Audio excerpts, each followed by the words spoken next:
여러분 안녕하십니까? 사이언스 투데이입니다. 글로벌 관세 전쟁이 현실화되었습니다. 트럼프 미국 대통령이 캐나다와 멕시코엔 25%를, 중국엔 추가 10% 관세를 부과하겠다고 밝혔습니다. 수출 의존도가 높은 우리나라에도 직간접적인 영향을 미칠 수 있어 우려가 큰 만큼 다양한 대응책 마련과 정교한 전략 수정이 필요해 보입니다. 오늘의 주요 뉴스부터 만나보시죠.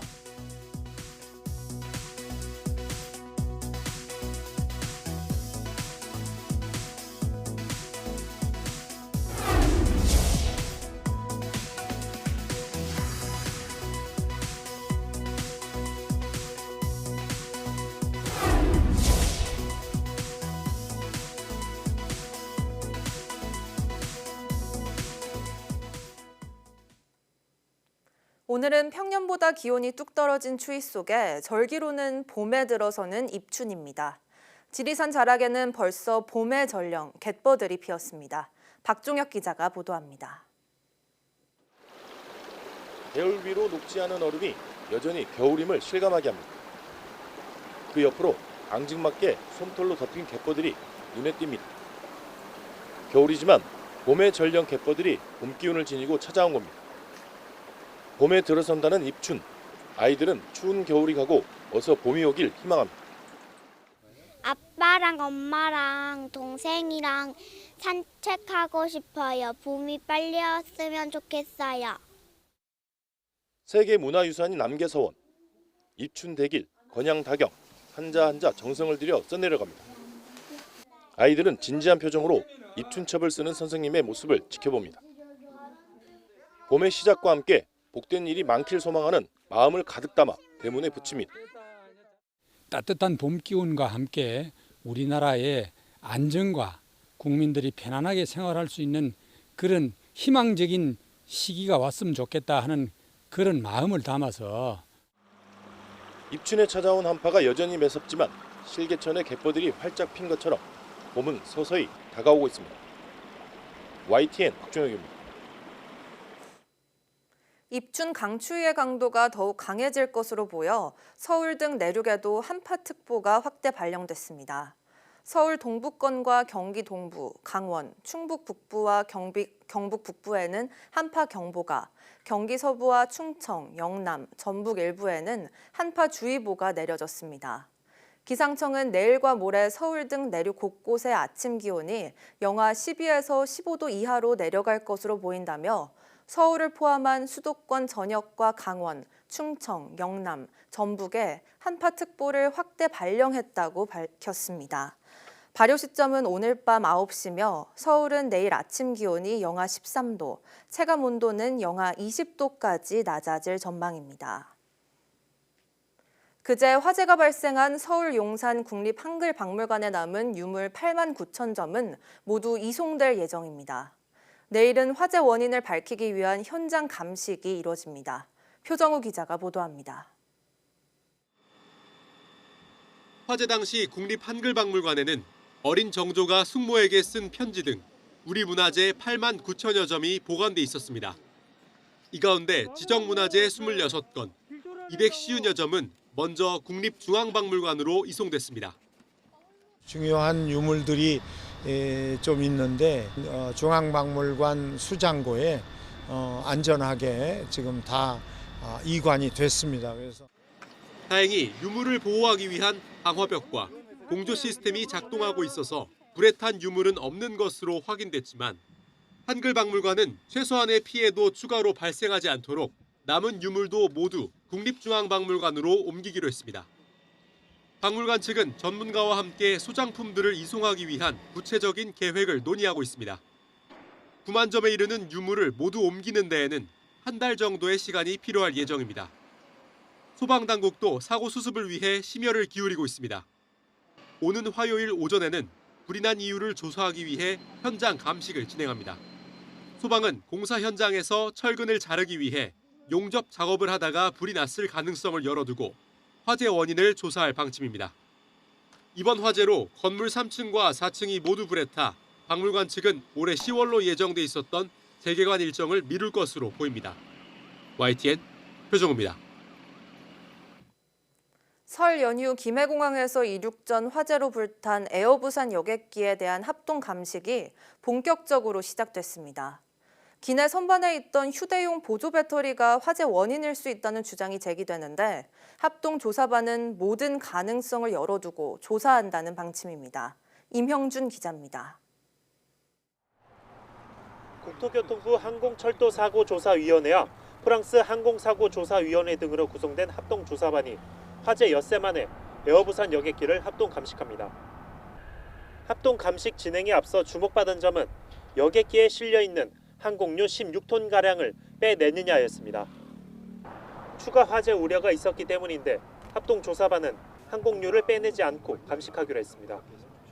항공유를 빼낼 때 생기는 유증기로 폭발 위험성이 크다고 판단한 겁니다. 또 합동조사반은 기체 안전 점검을 마쳐 현장 안전을 확보했다고 보고 있습니다.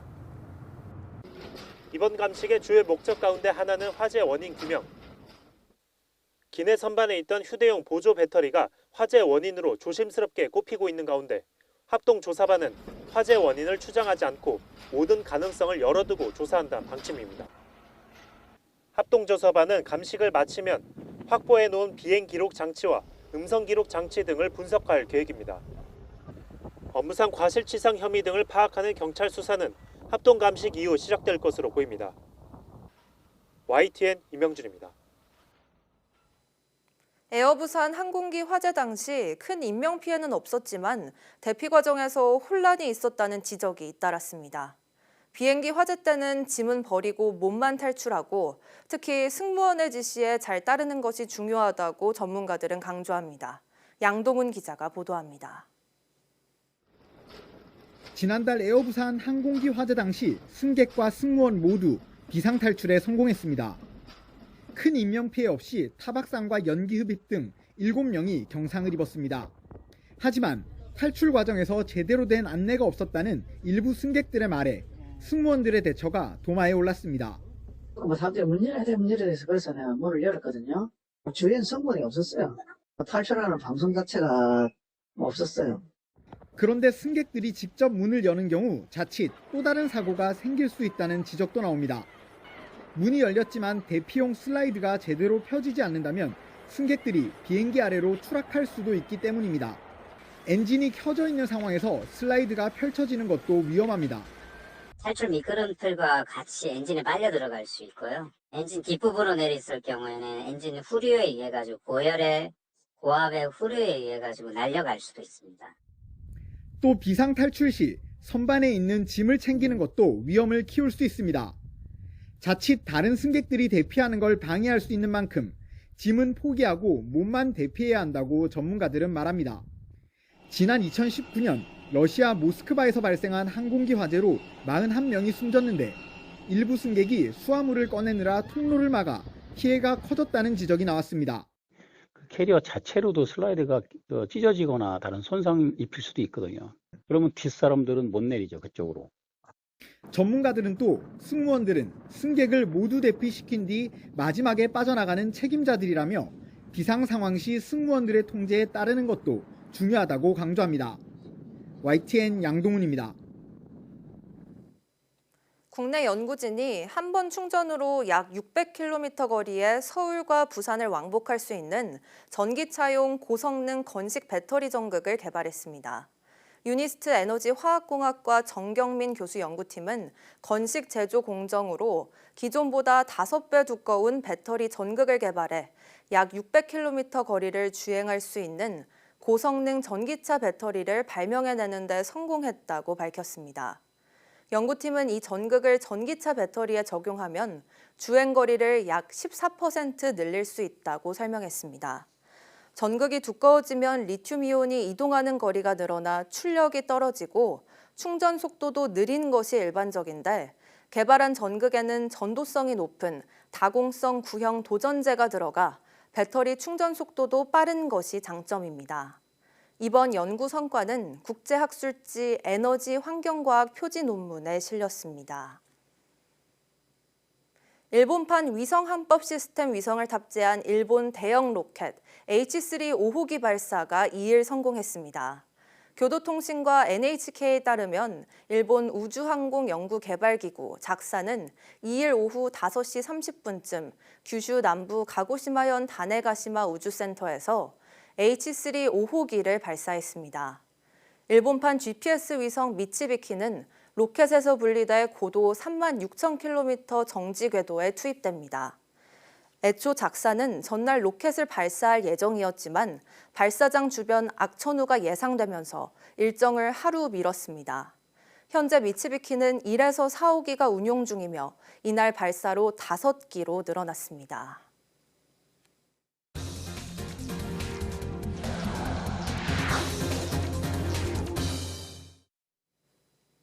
아메리카노 커피를 마시면 다소 쓰지만 믹스커피는 이보다는 덜 쓰게 느껴지는데요. 당연히 설탕 때문이겠지라고 생각할 텐데 믹스커피가 덜 쓴 뇌과학적인 이유를 국내 연구진이 밝혀냈습니다. 이성규 기자입니다. 뇌과학 실험에 자주 쓰이는 동물 모델인 초파리입니다.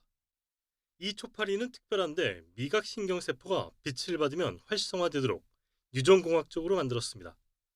초파리의 빛을 쬐어 단맛을 느끼는 신경세포를 자극해봤습니다. 그러자 단맛 신경세포가 활성화됐는데 특이하게도 인접한 쓴맛 신경세포의 활성이 억제됐습니다. 이번에는 쓴맛 신경세포의 빛을 쬐어 쓴맛 신경세포를 활성화했지만 단맛 신경세포의 활성은 억제되지 않았습니다. 핵심은 미각신경세포들 사이의 억제가 단맛 신경세포가 쓴맛 신경세포를 억제하는 일방향으로 작용하기 때문입니다. 연구진은 단맛 신경세포의 신호 개폐 채널인 HCN이 쓴맛 신경세포가 보내는 억제 신호를 차단한다고 설명했습니다. 하지만 쓴맛 신경세포의 경우엔 단맛 신경세포가 보내는 억제 신호를 차단하는 채널이 없다고 덧붙였습니다. 단맛 신경세포가 활성화가 되면 단맛 신경세포에서 생기는 전기장 때문에 쓴맛 신경세포의 활성이 억제가 되는, 그래서 결과적으로 단맛과 쓴맛이 동시에 있을 때 단맛은 나타나지만 쓴맛은 나타나지 않는. 연구진은 이런 원리로 아메리카노를 쓰지만 설탕을 첨부한 믹스커피가 덜 쓰게 느껴지거나 과일 주스의 신맛이 줄어드는 거라고 말했습니다. 연구진은 또 초파리 실험에서 미각신경세포 사이의 억제작용 원리를 규명했다며 앞으로 인간을 비롯한 다른 동물의 신경 억제 연구에도 도움이 될 것으로 기대했습니다. YTN 사이언스 이성규입니다. 정부의 의대 증원 정책에 대한 의료계 반발이 계속되면서 신규 의사 배출 숫자가 크게 줄었습니다. 지난해에 이어 올해도 의사 수급 절벽 사태가 재현된 건데 의정대와는 본궤도에 오르지 못하고 있습니다. 권민석 기자의 보도입니다. 지난달 치러진 제89회 의사 국가고시에 합격한 새내기 의사는 269명뿐입니다. 지난해 배출된 신규 의사 3,045명의 10분의 1도 안 되는 수준입니다. 의대 증원에 반발한 의대생이 대거 휴학해 응시 자체가 급감한 여파입니다. 이들보다 먼저 의사 면허를 딴 사직 전공의도 요지부동입니다. 올해 상반기 레지던트 모집 대상자 9,220명 가운데 고작 199명, 2.2%만 지원했습니다. 정부가 수련 입영 특례를 당근책으로 제시했지만 지난해 하반기에 이어 해를 넘어서도 의사 수급 시스템은 밑동부터 잘려 있습니다. 감원을 포함해 2026학년 의대 정원을 원점에서 검토해보잔 정부의 후퇴에도 불구하고 의료계는 올해 늘어난 신입생과 복학생까지 최대 7,500명 교육 계획을 요구하고 있습니다. 열린 마음으로 대화와 소통을 이어나간다면 우리는 분명히 길을 찾아낼 수 있을 것으로 확신합니다. 2025년 의대 교육이 제대로 이루어질 수 있도록 제대로 된 의학 교육의 마스터 플랜을 제시해야 합니다. 무엇보다 내년도 의대 정원을 이달 말까지 확정해야 각 대학이 오는 5월에 모집 인원을 공고할 수 있습니다. 앞서 이주호 교육부 장관과 김태구 의협 회장이 비공개 회동하긴 했지만 의정 대화 복원까진 갈 길이 멉니다. 앞으로 20여일 안에 대타협을 이루지 못하면 정부와 의료계 모두 또 한 번 파국을 막지 못했다는 비판을 피하기 어려워 보입니다. YTN 권민석입니다. 사직 전공의를 대상으로 한 올해 상반기 전공의 모집 지원율이 한 자릿수에 머물렀습니다. 특히 이 가운데 산부인과 지원자는 단 1명뿐이어서 필수 의료 분야가 붕괴할 거란 우려가 커지고 있습니다. 허성준 기자가 보도합니다. 지난해 2월 의대 중원 발표로 빚어진 의정 갈등이 꼬박 1년을 맞았습니다. 하지만 여전히 해결의 실마리를 찾지 못하고 있습니다. 당사자인 전공의와 의대생도 병원과 학교로 돌아가지 않겠다는 분위기입니다. 사직 전공의 9,200여 명을 대상으로 한 올해 상반기 전공의 모집에서 2.2%인 199명만 복귀 의향을 밝혔습니다. 더 큰 문제는 필수 의료 분야 지원자가 현저히 적다는 겁니다. 이번 모집에서 내과와 정형외과는 지원자가 20명을 넘겼습니다. 이어 신경외과와 영상의학과, 가정의학과가 10여 명씩으로 뒤를 이었습니다. 하지만 산부인과 지원자는 단 1명에 불과했습니다. 별도로 진행된 인턴 수련자를 대상으로 한 전공의 2차 모집에서도 산부인과 지원자는 1명뿐이었습니다. 낮은 수가와 의료사고 부담 등으로 필수 의료 분야 의사 양성이 어려울 거란 우려가 눈으로 확인된 겁니다. 보건복지부는 전공의 결혼 모집에는 입영유예 등 특례 적용이 어렵다고 엄포를 놨습니다. 하지만 사직 전공의 대다수가 복귀를 거부하고 있는 만큼 필수 의료 분야를 포함한 전문의 배출 절벽이 현실화하고 있습니다. YTN 허성준입니다. 도널드 트럼프 미 대통령이 캐나다와 멕시코에 25% 관세를 부과하고 중국에는 10% 관세를 부과하는 행정명령에 서명했습니다. 예고했던 대로 관세 폭탄 시행에 나선 건데 해당 국가들의 맞대응으로 글로벌 관세 전쟁이 본격화될 전망입니다. 먼저 워싱턴 홍상희 특파원입니다. 트럼프 미 대통령이 캐나다와 멕시코, 중국에 관세를 부과하는 행정명령에 서명했습니다. 국가비상경제권법에 따라 캐나다와 멕시코에서 수입하는 제품의 25%, 중국에는 10%의 관세를 부과하기로 최종 결정했습니다. 오는 4일부터 관세 부과 조치가 시행되는데 원유를 포함해 캐나다에서 들어오는 에너지 제품에는 10%의 관세를 적용하기로 했습니다. 행정명령에는 이들 국가가 맞대응 조치를 할 경우 관세율을 더 올릴 수 있는 보복 조항도 포함됐습니다. 앞서 트럼프 미 대통령은 캐나다와 멕시코, 중국에 대한 관세 부과가 예정대로 시행될 것이라며 협상용이 아니라고 강조했습니다. Not a negotiating tool? No, it's not. No, it's pure economic. We have big deficits with, as you know, with all three of them. And in one case, they're sending massive amounts of fentanyl, killing hundreds of thousands of people a year. 트럼프 대통령은 유럽연합에 대해서도 관세를 부과하겠다고 예고해 관세 전쟁과 무역 충돌이 전 세계로 확산할 것이라는 우려가 커지고 있습니다. 워싱턴에서 YTN 홍상입니다. 도널드 트럼프 미국 행정부의 관세 부과가 공식화하자 국경을 맞대고 있는 캐나다와 멕시코는 즉각 반발하고 나섰습니다. 맞불 관세를 포함한 강도 높은 보복 조치를 천명했습니다. 권영희 기자가 보도합니다.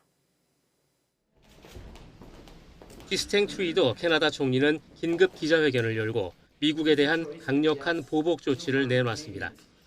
1,550억 캐나다 달러, 우리 돈 155조 원이 넘는 미국산 제품에 25% 관세를 부과하기로 했습니다.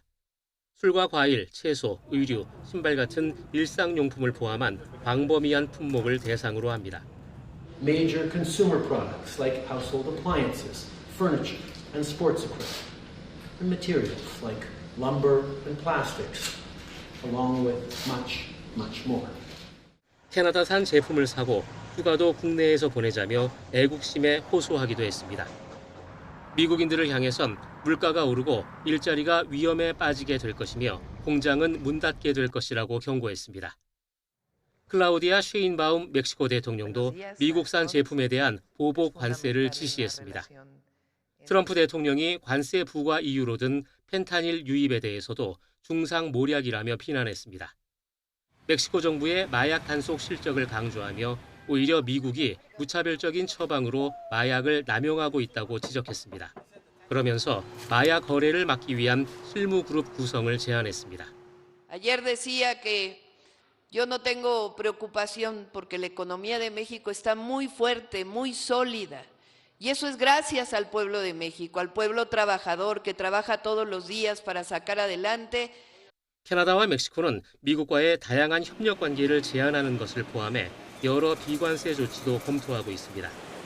또 미국의 관세 조치가 세 나라 무역 협정을 위반한 것이라며 긴밀히 협력해 대응하기로 했습니다. 트럼프가 열어젖힌 관세 전쟁 포문에 세대 교역국들이 곧바로 보복에 나서면서 복수의 악순환이 본격적으로 시작됐습니다. YTN 권영입니다.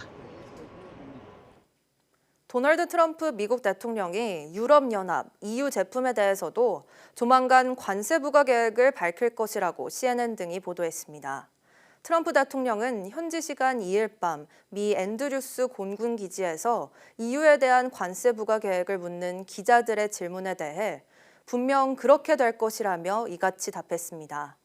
이어 미국은 EU에 대해 매년 3천억 달러가 넘는 적자를 보고 있다며 미국은 수백만 대의 EU 자동차와 농산물을 수입하고 있지만 그들은 미국산을 가져가지 않는다고 말했습니다. 트럼프 대통령은 특히 영국과 EU 모두 선을 넘었지만 영국은 해결이 가능하다며 EU가 한 일은 잔혹한 행위라고 지적했습니다. 트럼프발 관세 전쟁이 멕시코와 캐나다, 중국을 상대로 시작됐습니다.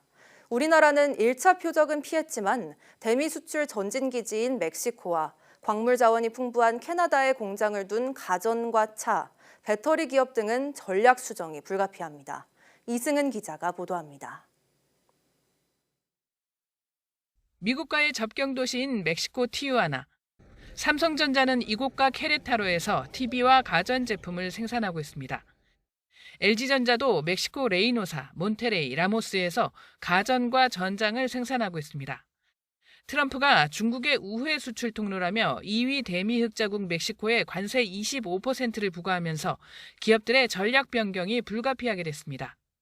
관세 인상의 수준이 본질적인 공급망 구조의 변화를 필요로 할 경우에는 미국 내 생산 시설의 운영 노하우 등을 활용해서 보다 적극적인 생산지 전략의 변화까지도 고려의 범위에 포함될 수 있을 것으로 생각하고 있습니다.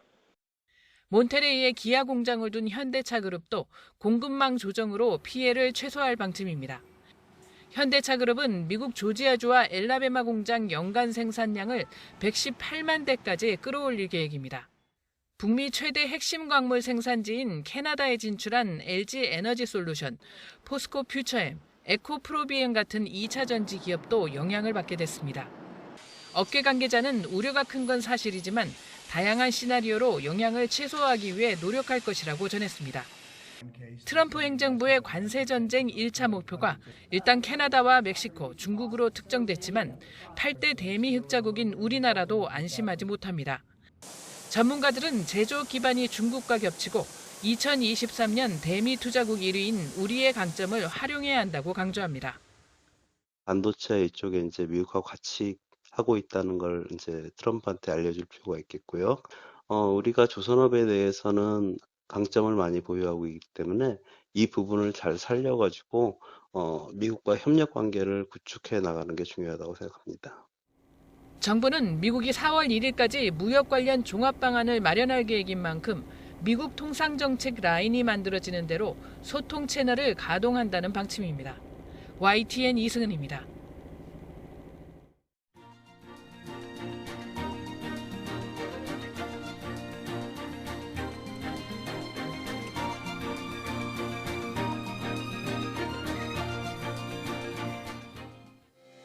(2월 3일) 오전 사이언스 투데이 마칩니다. 오후 뉴스도 많은 시청 바랍니다. 시청해주신 여러분 고맙습니다.